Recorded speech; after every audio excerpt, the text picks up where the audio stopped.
In this exercise tutorial, I'm going to be quickly taking you through how to do the close grip press up. Now, firstly, with your normal press up, when you've got your hands wide, you're going to be primarily working your chest, and there'll be a little bit of triceps as well to assist the movement. However, when we've got a close grip style, you're going to be working a lot more triceps, so the emphasis is shifted onto those triceps working a lot harder. Now, it doesn't mean to say you're not working your chest, it just means that you're going to be working your triceps more. So what you're going to do firstly is you're going to get into what's called a mountain climber position. Now, if you don't know what a mountain climber position is, I'm going to make sure in this kneeling position that I've got my hands, specifically my wrists, directly underneath my shoulders. From this position, I then bring my feet hip width apart. And notice how I'm really on my tiptoes. So I'm starting off on my tiptoes.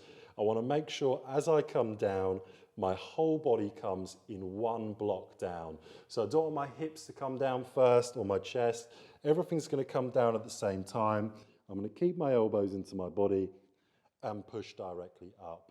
So I'm keeping those elbows in as I come down, bracing my core and back up.